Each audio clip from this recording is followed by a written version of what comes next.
Hari ni tajuk saya, kalau macam you guys tahu, berkenaan dengan kripto, okay. Tajuk dia adalah No More to the Moon. Okay. So, bagi mereka yang aktif involve dalam kripto ataupun mungkin tak involve pun mungkin pernah dengar, okay. Ini adalah terms yang sangat-sangat famous lah, orang cakap apa, terms yang sangat familiar among the crypto traders ke investor, okay. Dia punya istilah dia to the moon. Okay, to the moon ni macam maksud dia sampai ke bulan, maksud dia harga naik lah, macam itulah bahasa mudah pada mereka yang tak berapa faham. So ini adalah istilah-istilah yang digunakan oleh so-called crypto traders. Okay. Tapi, okay, macam mana istilah tu boleh datang, saya tak berapa pasti, tapi saya nak cerita kat sini kenapa not recently lah, kenapa sejak I would say tahun lepas sampai tahun lepas, kripto ni sangat-sangat cakap apa, hype di Malaysia. Saya fokus dekat Malaysia. Kenapa kripto ni sangat-sangat hype di Malaysia? Okay, sebelum tu kita tengok dulu, saya nak bagi faham dia punya situasi tu, kita tengok dulu market Malaysia. Market Malaysia ni maksud saya adalah market bursa lah. Okay, so kalau kita tengok hari ni, sebelum saya pergi overall, okay, kita tengok hari ni market sentiment dalam 60 dan gainer dia 556, loser adalah 373. So kalau tengok hari ni bukan majority lah, lebih banyak counter yang untung daripada counter yang rugi. Okay, itu untuk hari ni saja. Okay, so kalau kita tengok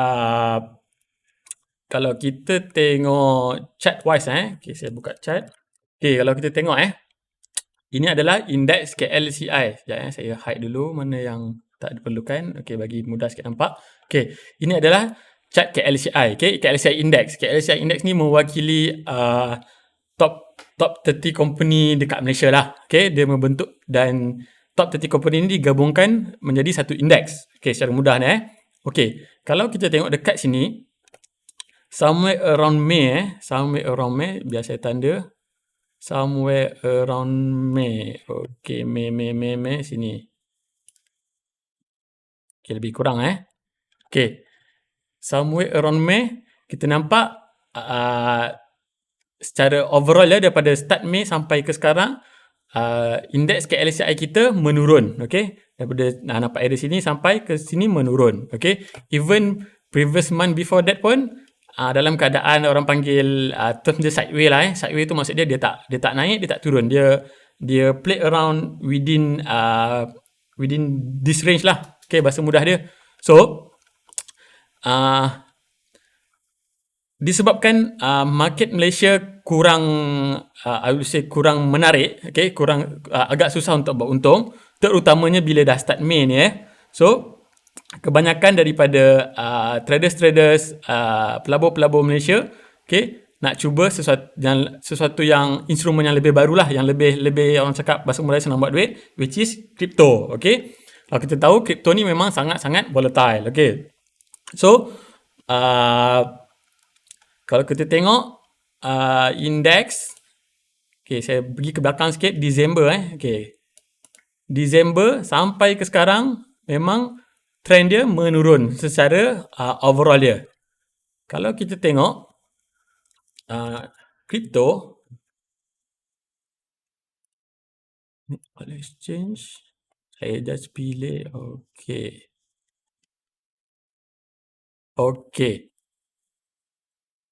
kalau kita tengok crypto bulan Mei, somewhere sini lebih kurang.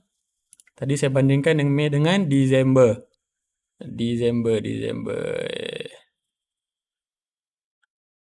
Oh, sini okay.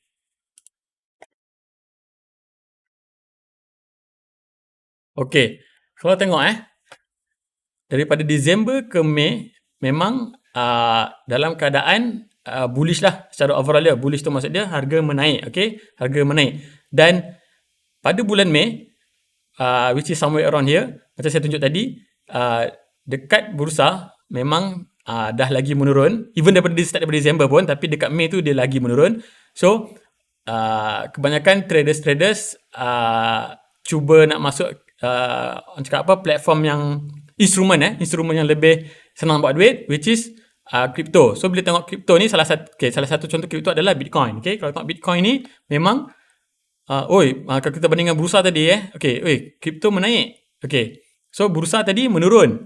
So bila secara overall kita nampak dia menaik, okay, so kita pun assume benda ni akan terus menaik. Okay, itu adalah orang cakap apa, lumrah manusia lah. Kalau kita nampak benda tu naik, kita pun in a direct way kita akan rasa lebih tertarik untuk nak tengok, kita lebih rasa benda tu lagi hype, so kita pun nak jump into that instrument. Okay, itu adalah benda yang sangat-sangat normal berlaku. So bila ramai-ramai start masuk, so maka wujudlah istilah to the moon. Okay, ini saya bagi konteks di Malaysia. Okay, to the moon tu maksud dia pergi ke bulan. Okay, pergi ke bulan tu maksud dia harga akan naik lagi. Okay, so sesiapa yang beli pada bulan Disember memang untung. Okay, kita tengok sikit berapa lebih kurang naik, roughly lah. Okay, kalau you guys tengok, siapa beli dekat paling lowest dekat area Disember dan jual let's say paling highest lah, let's say lucky enough untuk jual paling peak, so dapat dalam lebih kurang 116%. Okay, memang banyak. Okay, you guys bayangkan orang dah start beli daripada sini. Okay, harga naik, tapi kita baru perasan dekat sini. Okay, kita baru perasan dekat sini, kita ingat benda ni akan terus naik. Okay, kita ingat dia turun sekejap, lepas ni boleh naik lagi ni, sekali turun. Okay, turun. So kalau kita dah biasa dengan konsep trading, konsep investing, so kita tahu apa nak buat bila harga turun. Okay, tetapi kalau kita masuk tanpa ilmu yang proper, tanpa trading plan yang proper, so kesan dia kita akan rasa kita akan letak dalam fikiran kita satu teknik harapan. Teknik harapan kita harap tak ada, dia naik lagi, dia akan naik lagi. Walaupun dah turun, kita rasa dia akan naik lagi. So kita tengok kalau orang yang beli dekat sini sekarang dah rugi lebih kurang 40%. Okay, siapa yang beli kat sini, jual kat sini memang untung 100%. Tapi kita baru perasan, kita baru nak masuk dekat sini dan kita hold sampai sekarang adalah negatif 40%. Okay, lebih kurang lah tambah tolak. So dan kita pula follow orang panggil apa, grup-grup yang tak bertauliah, forum-forum orang borak-borak santai. Okay, orang asyik cakap benda ni akan to the moon. Dah last kesudah tak sampai-sampai ke bulan. Okay, kita pun pelik. Okay, orang cakap beli kripto ni senang nak pergi ke bulan, tapi kita beli tak sampai bulan pun, lagi ke bawah adalah makin ke bumi, bukan makin ke bulan. So dia punya jangka waktu, tengok dekat sini, let's say kita beli dekat sini lebih kurang dalam 60 hari, lebih kurang 2 bulan. Kita baru hold 2 bulan, kita dah rasa risau. Cakap, aku kena tipu lah. Rupanya kripto tak boleh buat duit pun. Okay, aku kena tipu, aku kena scam. Okay, kata boleh to the moon, tapi rupa-rupanya tak to the moon pun. Okay, so disebabkan isu-isu macam inilah trigger saya untuk bawa topik pada malam ni mengenai kripto. Mana saya punya slide tadi? Okay, sini. Kripto, no more to the moon. Tu tanda soal. Saya bukan membuat statement, saya membuat satu soalan. Adakah kripto dah tak boleh lagi ke bulan, ataupun dia masih boleh ke bulan, ataupun dia akan terus ke tanah, ataupun kripto ni adalah scam? Okay, so kita sama-sama bincangkan dekat sini. Okay, so far so good. Okay, saya teruskan. Okay, so kalau kita perasan, for the past few weeks, ada je berita-berita orang cakap negatif pasal kripto ni, in general. Okay, macam-macam lah kalau kita tengok. Okay, daripada Elon Musk punya tweet, lepas tu China, lepas tu UK, Japan. Okay, berjemaah mereka keluarkan news yang orang cakap bad news pasal kripto. So indirectly akan trigger trader-trader atau investor untuk membuang pegangan mereka. Okay, yang dah lepaskan pegangan tu kira okey lah. Tapi kita masih hold, kita pun macam stuck. Okay, apa patut aku buat? Aku patut hold ke, ataupun aku patut buang ke? Kan kalau aku buang nanti dia pergi ke bulan. Kalau hold nanti dia pergi ke tanah. So kita pun tak tahu. Dan bila hari-hari kita defeat dengan bad news ni, kita pun rasa makin stress makin stress, makin pressure. Kita rasa macam ini for sure kena scam. Okay. So ada banyak berita-berita yang bad news ni lah pasal crypto recently, tapi saya just highlight dekat sini 4 je lah. Okay, kita pergi one by one.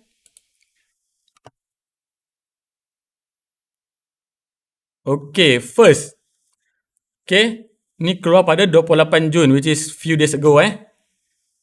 Okay, don't believe the Bitcoin bounce. The UK's Binance restriction are bad news for cryptocurrencies. Okay, so kalau kat sini berita ni dia cakap jangan, sebab kalau kita tengok chart okay, ada sedikit bounce lah dekat sini Saya buang balik ni. Saya buang balik. Okay, so somewhere around sini.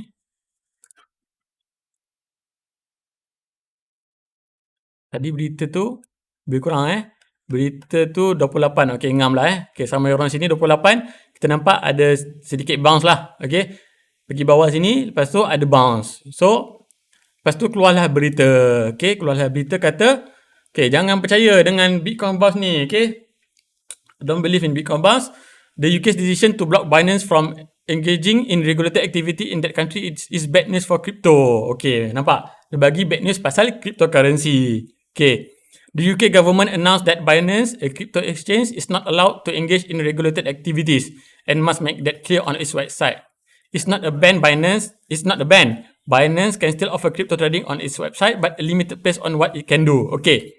Bagi sesiapa yang kurang mengetahui Binance ni pun antara platform yang agak famous lah dalam kalangan trader Malaysia, trader crypto Malaysia. Di overseas saya kurang pasti, tapi di Malaysia Binance ni antara yang top jugalah.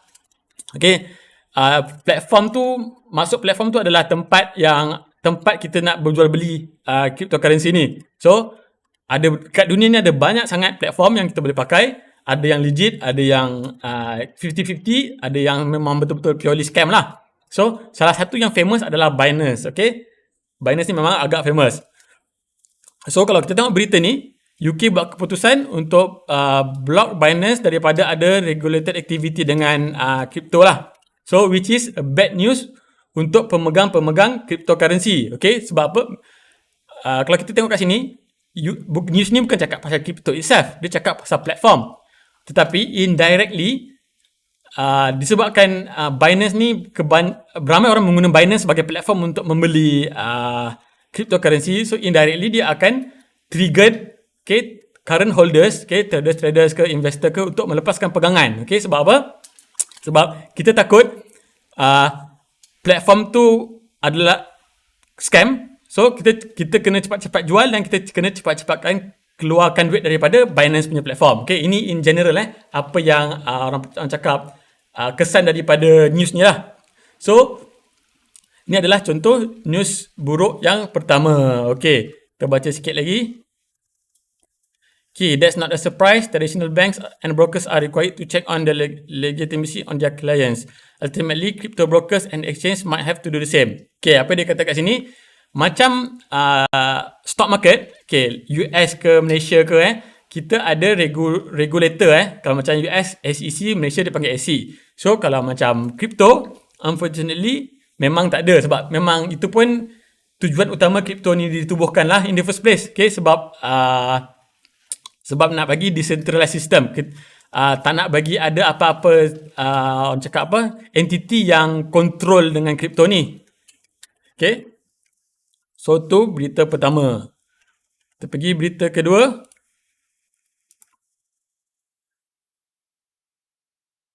Okay, Japan's financial services regulator issues Binance warning. Okay, the financial service agency said Binance isn't registered to do business in the country. Okay, Binance kena lagi ni pun 25 Jun. Okay, pun kalau kita tengok chart lebih kurang je tadi 20, 26, 28 ni 25, sampai around sini lah. Okay, bila dia bounce, lepas tu keluarlah berita-berita buruk. Tadi UK ni Japan pula. So lebih kurang sama. Okay, Japan's financial regulator has warned that cryptocurrency exchange Binance is operating in the country without permission. Okay, sama dekat sini, diorang tak cakap pun crypto tu salah.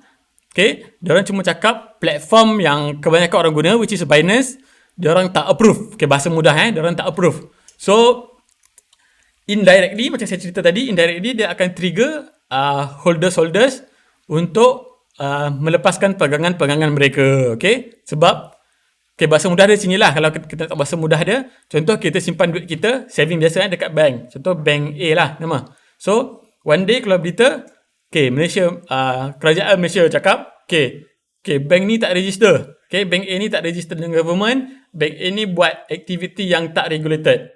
So, kita secara kasar, secara manusiawi dia, sifat manusiawi tu, kita akan takut. So, apa kita buat? Kita akan keluarkan duit kita. Okay. So, itu berita yang kedua. Kita pergi berita yang ketiga. China pula tadi UK, Japan, sekarang China. China says banks must block crypto transactions. China Central Bank says institution must not provide trading, clearing and settlement for crypto transactions. Ni awal sikit lah, 21 Jun. 21 Jun. Pun lebih kurang kat sini nampak dekat bawah. Sama je waktu keluar berita dari sini. Sini So kita baca sikit. The People's Bank of China on Monday told the country's major financial institution to stop facilitating virtual currency transaction, increasing the negative sentiment in crypto markets. Nampak? Kat sini dia lain pula. Macam tadi Jepun dengan UK, dia bukan attack cryptocurrency tapi dia attack platform, which is Binance. Kalau kita tengok Japan pula, dia attack directly dekat cryptocurrency. Bagi sesiapa yang mungkin tak aware, China ni dia memang agak skeptical sikit dengan sistem baru lah. Macam sebelum ni, kalau you guys perasan, cerita pasal Jack Ma. Jack Ma dia dah buat satu sistem, bahasa mudah dia buat sistem baru yang boleh challenge financial institution dekat China. So, which menyebabkan kerajaan China cuba as much as they can to block Jack Ma punya inisiatif lah. So, tu the first one yang kita nampak sebelum ni. Now the second one, diorang cuba block dekat cryptocurrency pula. So, kalau kat sini kita tengok dia punya sebab dia. Kita scroll kejap kita sama-sama tengok. Ada tak dia bagi tahu?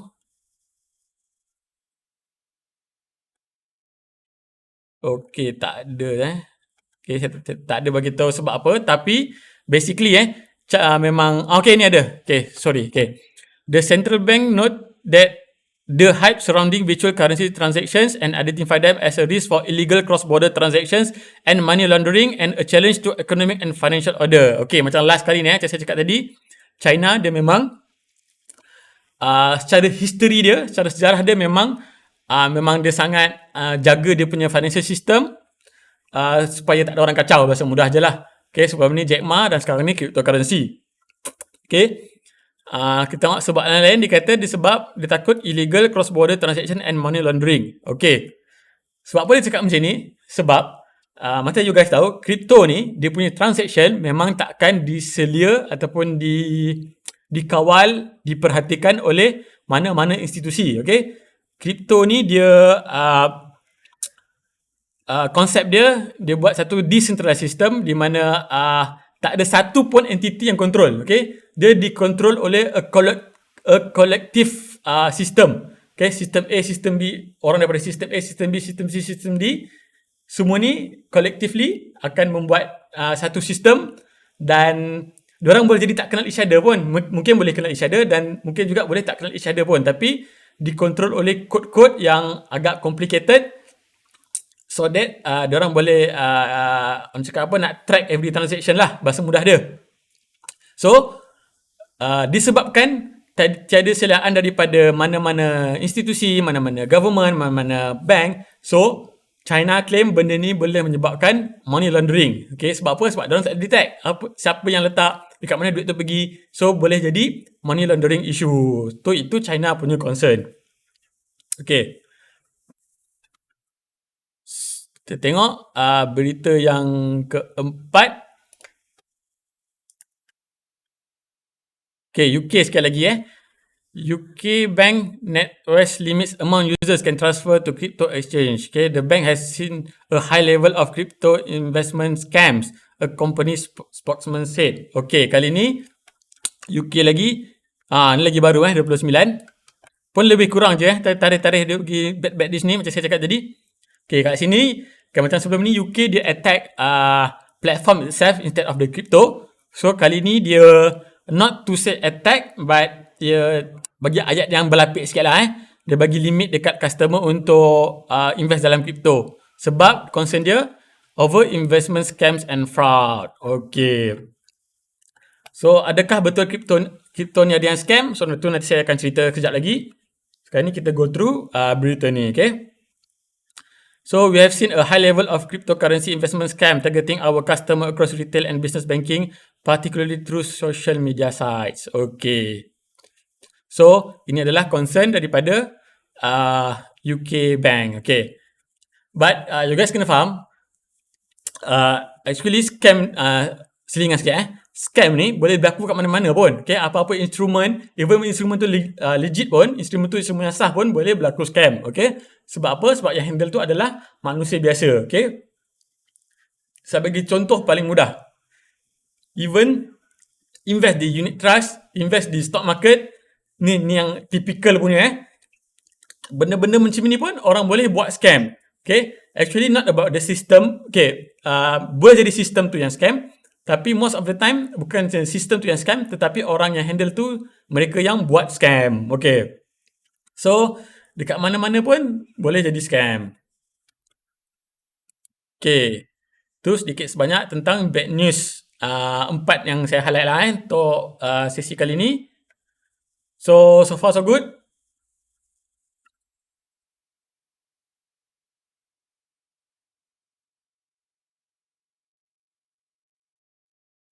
Okay, so saya pergi concern, okay, macam saya cakap tadi scam apa semua So adakah crypto ni scam? Okay, actually yes, ada yang memang scam. Okay, yang memang scam tu wujud. Kita tengok sikit. Macam saya cakap tadi, scam tu memang wujud dekat mana-mana pun. Even saving pun orang, kalau orang nak scam, orang boleh buat scam. Benda paling mudah, kutu, okay? Main kutu pun orang boleh buat scam. Beli barang pun orang boleh buat scam, okay? Dekat mana-mana instrumen pun memang akan wujud kaki-kaki scam, okay? So kalau dekat sini kita tengok, a possible digital currency scam is using JP Morgan's branding. Okay, kalau kat sini, in a message posted to its Chinese language website, JP Morgan disavow any relationship with the so-called JPM coin or Morgan dollars, a virtual currency currently being pitched via Chinese social media platform. Okay, JPM coin is not a product of JP Morgan. Nampak kat sini. JP Morgan ni kalau you guys aware, dia adalah salah satu investment bank dekat US So ada orang buat scam, dia menyamar membuat JPM coin. Okay, macam nak cakap itu adalah coin daripada JP Morgan. But in actual case, JP Morgan tak buat pun benda tu. So kalau isu macam ni, kita boleh nampak scam tu bukan daripada kripto tu, bukan daripada sistem tu. Scam tu bukan daripada JP Morgan pun. Scam tu adalah daripada peng-scammer yang mengambil kesempatan menggunakan nama JP Morgan dan mengambil kesempatan tentang hype, hype kat kripto ni untuk membuat coin dia sendiri. Something like that bahasa mudah dia. So ni adalah salah satu contoh lah wujudnya scam di kripto juga. Okay, dan ada banyak-banyak lagi contoh. Okay, tapi ni saya just highlight satu je lah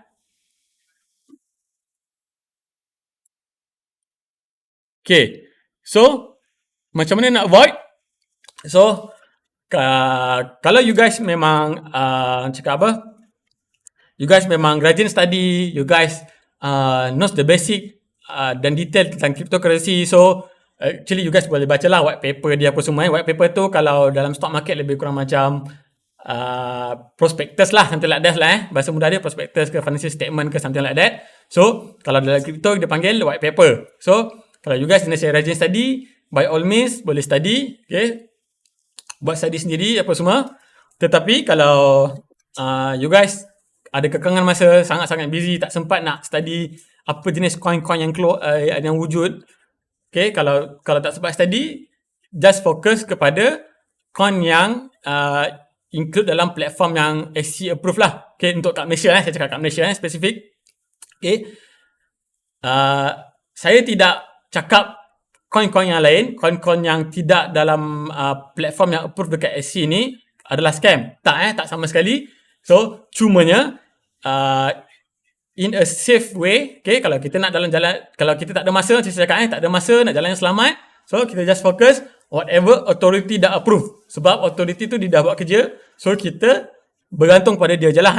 So, satu benda yang you guys kena faham, once SC ni Security Commission, once SC ni approve something, so let's say anything happen to our investment, so kita ada tempat untuk report. Okay, kita ada tempat untuk mengenakan tindakan undang-undang ataupun nak claim, something like that. So, bila benda tu approved by Security Commission, kita ada tempat lah. Let's say kita masuk dalam sesuatu instrumen yang approved by SC dan someday benda find out benda tu adalah scam, something like, contoh je lah scam. So, kita boleh so-called query ataupun summon authority, cakap, okay, you guys kata benda ni legit, okay, you guys approve benda ni, but then rupanya benda ni tak legit, benda ni adalah scam. So, kita boleh kenakan tindakan undang-undang. Tetapi, kalau kita pergi do our own, own decision, okay, macam saya cakap, by all means, kalau you guys rajin study, boleh je pergi mana-mana, okay, masuk je mana-mana. Cumanya, if anything happen, you guys tak ada tempat nak mengadu lah, okay? Tak ada tempat nak mengadu, tak ada tempat nak report, tak ada tempat nak mengenakan take legal action, okay? Semua benda tu tak ada. So situlah dia punya risiko. Okay, again, saya nak make things clear. Saya tak cakap yang lain tu scam, saya cuma menunjukkan jalan yang mudah untuk bagi you guys yang tak sempat nak study. Okay, so kalau bagi sesiapa yang masih tak aware, platform yang approved by SC dekat Malaysia ni adalah Luno. Luno. So dalam Luno ni basically ada 4 main coin, iaitu BTC, Bitcoin, ETH, Ethereum, XRP, Ripple dan juga LTC, Litecoin. Okay, so actually kalau you guys fokus dekat 4-4 ni pun dah cukup okay lah sebenarnya. Dan 4-4 ni pun antara yang yang ada biggest market cap lah untuk cryptocurrency ni. So by right okay je lah kalau you guys nak fokus kat sini pun, tak perlu nak pening kepala untuk cerita lain pun. Okay, cumanya kita kena faham bila sesuatu instrumen tu legal, tak bermaksud kita akan untung, kita akan confirm untung. Okay, dia two different things. First, benda tu adalah legit atau tak. Second, macam mana kita punya plan untuk invest ataupun trade. Okay, saya bagi contoh mudah. Unit trust. Okay, saya yakin kebanyakan daripada kita masuk unit trust. Unit trust. Okay, sesiapa yang masuk few years back, saya yakin ramai yang komplain. Sebab apa? Sebab masuk tapi tak untung pun. Okay, which saya one of it lah. Okay, few years back, saya one of it lah. Okay, kita masuklah unit trust tapi tak untung. Kita tengok dah, okay, kita jumpa ejen kita kata, oh kena tunggulah lagi setahun, 2 tahun, 3 tahun. Okay, macam case saya tunggu, saya tak ingat lebih kurang 2 tahun macam tu pun masih rugi. Okay, so masa tu sebelum saya ada knowledge lah pasal investment ni, saya just blindly follow agent. So dekat situ nak menunjukkan unit trust tu dia bukannya scam. Okay, dia legit, dia instrumen yang legit. Cumanya saya tak buat due diligence, saya salah strategi menyebabkan saya rugi. Okay, so sebab apa saya highlight benda-benda macam ni? Sebab ada je orang macam apa, saya tengok forum-forum, okay, saya tak pastilah benda tu adalah orang cakap apa, troll ke ataupun betul-betul. Tapi antara contoh yang orang cakap macam cakap, okay, oh, I beli XRP, okay, Ripple XRP ni ada dalam Luno. Luno ni approved by SEC. Tapi sekarang I lost 75%. Okay, so SEC ni scam juga ke maksud dia? Okay, Security Commission ni scam ke? Kata approve platform ni tapi I masih rugi. Okay, so macam saya cakap, kita kena differentiate, okay, between scam dan juga strategi melabur. Kalau kita tengok contoh, kita pergi chat XRP.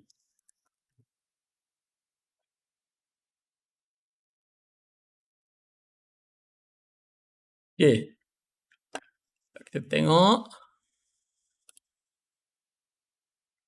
Salah pula, sorry.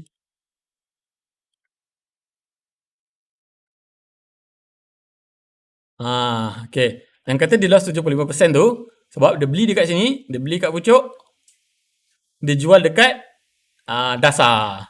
Okay, terbalik. Okay, so sebab tu boleh lost 75%. So adakah bermaksud XRP ni scam? So tak semudah tu kita nak buat keputusan. Okay, kita kena faham macam mana strategi melabur yang betul supaya kita boleh elak daripada kerugian yang besar. Dan even kalau kita salah buat keputusan pun, at least kita ada orang panggil apa, exit strategy. Okay, apa exit strategi kita kalau kita tersalah buat keputusan? Okay, biasa kita ni manusia biasa. Okay, kita memang sifat manusia, kita kadang-kadang kita senang nak apa nama dia, senang nak terpengaruh dengan hype. Okay, let's say kita tengok harga ni naik apa, okay, harga dekat sini dah naik, lepas tu orang dah bising-bising, beli Ripple. Kita kata okay, tak apalah, tunggu turun, naik lagi, kita kata tunggu turun, naik lagi, kat sini baru kita rasa macam tak jadi ni, nak beli ni dah sampai sini, asyik naik je, kita pun beli. Kita beli dekat sini, okay, kita beli kat sini. So memang kita tak bernasib baik, tempat kita beli tu lepas tu pula hype dia dah habis dan dia jatuh. Okay, so kalau kita dah tersalah masuk, it's okay. It's okay, asalkan kita tahu kat mana kita nak keluar. Okay, jangan kita pegang sampai nak bawah baru kita nak keluar. Itu okay. Adakah, okay, then comes to the next question. Adakah bermaksud kalau saya beli kat sini, dah sampai sini saya kena jual? Okay, itu back to your own trading plan.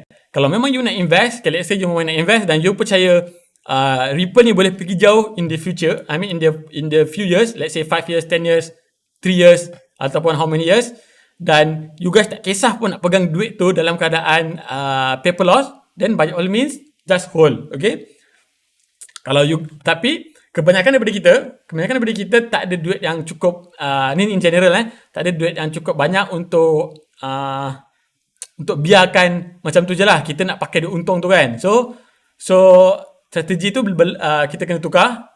Okay, by right, kalau kita tersalah masuk, at some point bila dah turun, kita just keluar and then kita just wait for the next opportunity. Okay, kita tak perlu malu untuk admit kalau kita tersalah buat keputusan. Okay, no one is perfect. Saya yakin tak ada trader yang 100% boleh profit all the time. Okay, it's just that how you manage your trading plan. Okay, so to about a scam. So to summarize, crypto ni in general tak adalah scam, cuma adalah orang yang mengambil kesempatan untuk meng-scamkan dia. So the next question, okay, dekat mana bulan tu?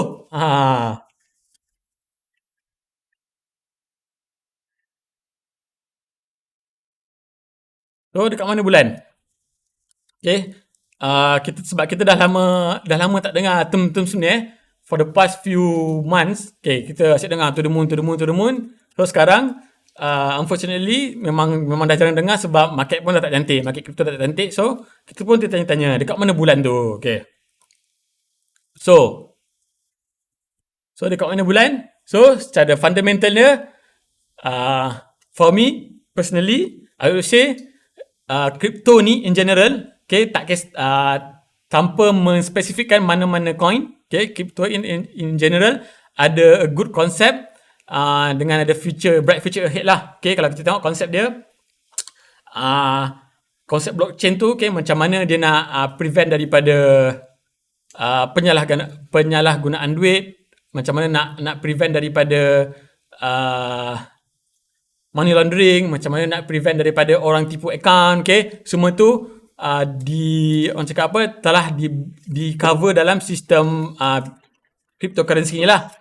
Okay, dia memang bright future kalau kita tengok, and of course ada banyak space lagi untuk di-improve. Okay, antara dia salah satu contoh dia energy saving. Kalau kita tahu, macam kita tahu, nak mining Bitcoin ni, bukan Bitcoin, nak mining crypto ni, okay, memang menggunakan energy yang sangat tinggi. Okay, tapi saya yakin in the future, but tak tahu bila, pasti akan ada orang yang berjaya, orang cakap apa, berjaya untuk cater this issue, okay, berjaya untuk solve this issue, dan berjaya menghasilkan sesuatu yang boleh lebih energy saving lah. Okay, dan saya yakin at this point of time pun ada je orang yang tengah work up benda ni. Okay, so kalau benda ni bisa di-improve, so saya yakin memang crypto akan ada lagi, orang cakap apa, bull ahead lah. Tapi bila tu saya tak tahu. Okay, dan dia ada lagi banyak ruang untuk kegunaan dalam daily transaction. Okay, kalau macam you guys aware,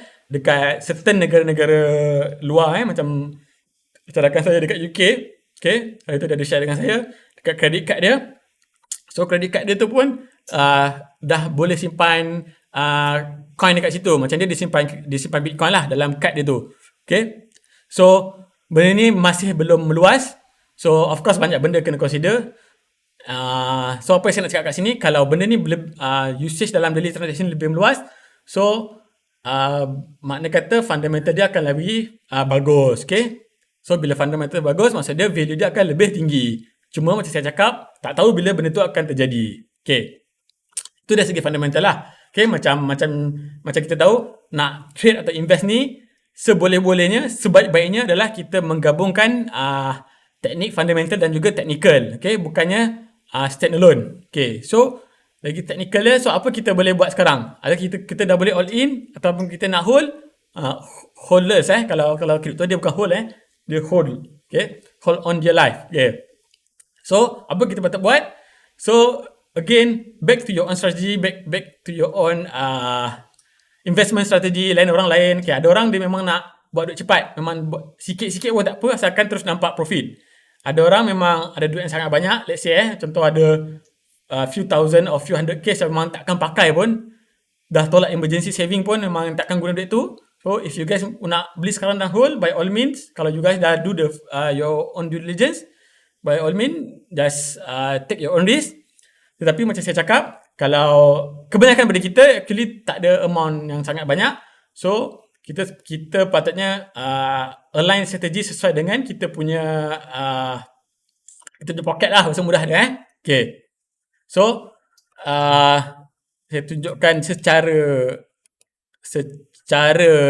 kasar je untuk yang tak banyak duit macam saya, macam saya yang tak banyak duit. So kalau you guys tak nak hold lama-lama, you guys secara mudah je beli masa merah, hijau, jual.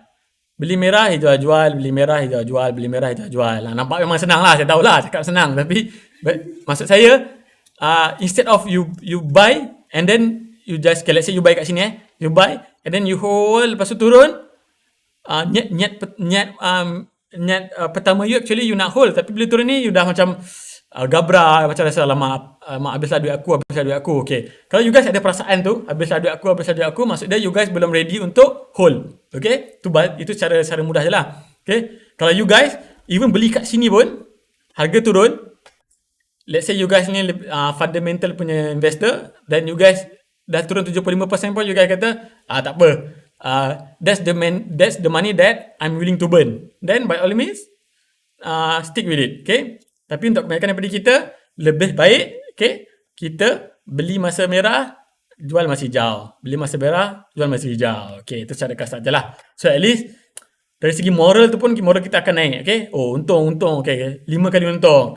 Even though let's say 5 kali untung kita, lagi sikit daripada orang yang hold, tapi dari segi moral tu kita akan lebih confident lah dengan kita punya investment ataupun trading strategi.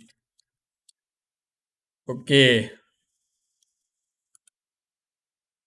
And then, adakah crypto sekarang tu saya ada di sini Okay, kalau kita zoom out sikit. Okay, tak apa, saya ambil Bitcoin Bitcoin ni main. Bitcoin. Okay. Sekarang adakah area ini lebih kurang sama dengan macam dot bubble yang berlaku? Okay. Kalau pada siapa yang tak tahu apa itu dot bubble, kita tengok sekejap.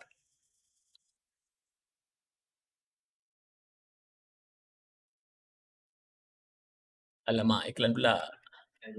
Okay.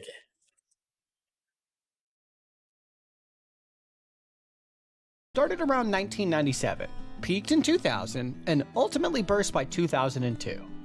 As the name suggests, the bubble revolved around speculative investments in internet companies. Simply put, investors were so excited about the progress of the internet that they invested in pretty much any tech company with a pulse. They stopped caring about whether or not a company was profitable, or at least could eventually become profitable. Common sense became a rarity. From 1997 to March 2000, prices went up about 5 times, only to go down 5 times and return to their pre-boom levels from 2000 to 2002. A drop which was also exacerbated by the terrorist attacks of September 11, 2001. Only 1 out of 2 internet companies survived, with businesses such as Pets.com going from a market capitalization of over $300 million to zero within just 268 days. There are, however, also success stories such as Amazon, which went from around $100 during the bubble peak all the way down to $7 after it burst, but then climbed back up to over $600 per share. The conclusion is simple. Like any other mania, the dot-com bubble is a fascinating human nature lesson.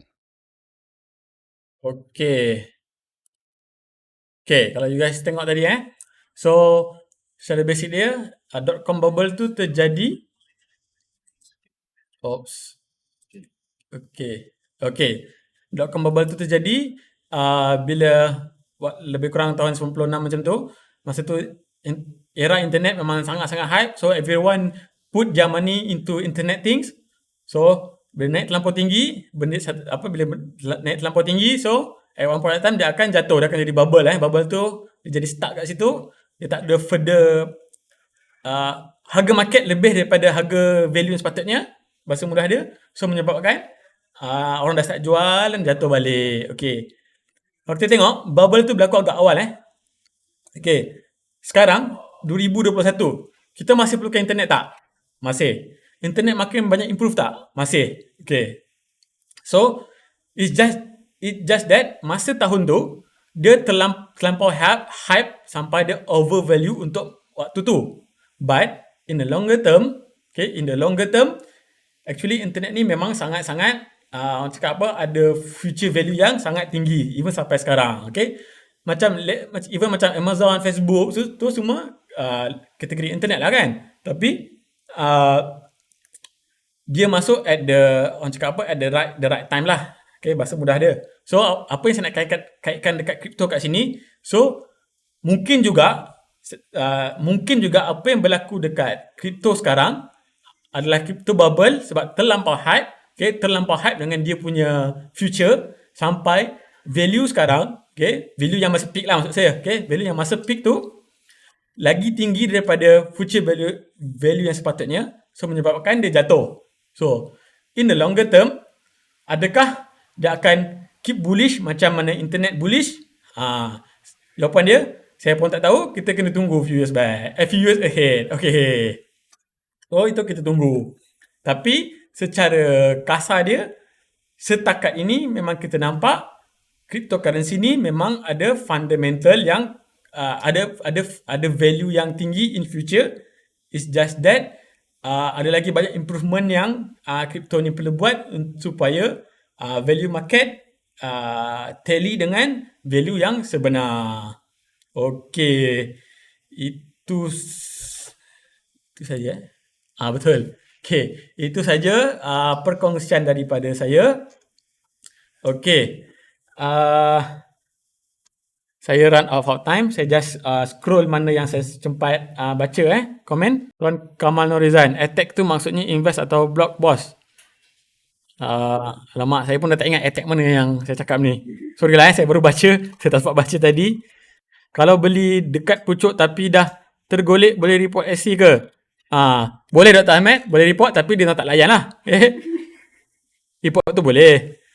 Tuan Azmi Haji Ahmad, apa cerita dengan Binance? Okay, saya dah cerita awal tadi. Binance ni ada certain negara dah start so-called bagi amaran lah, okay, menggunakan Binance, okay.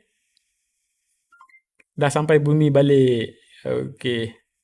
Tukar niat tak sah trading. Betul tukar niat tak sah trading. Kena kodak ke baik kifarah ke lepas tu.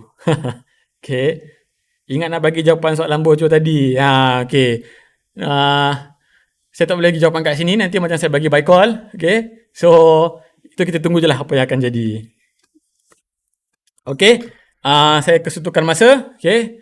Ada program lain lepas ni. Okay. Terima kasih kepada semua pendengar-pendengar setia Bursa Cicet.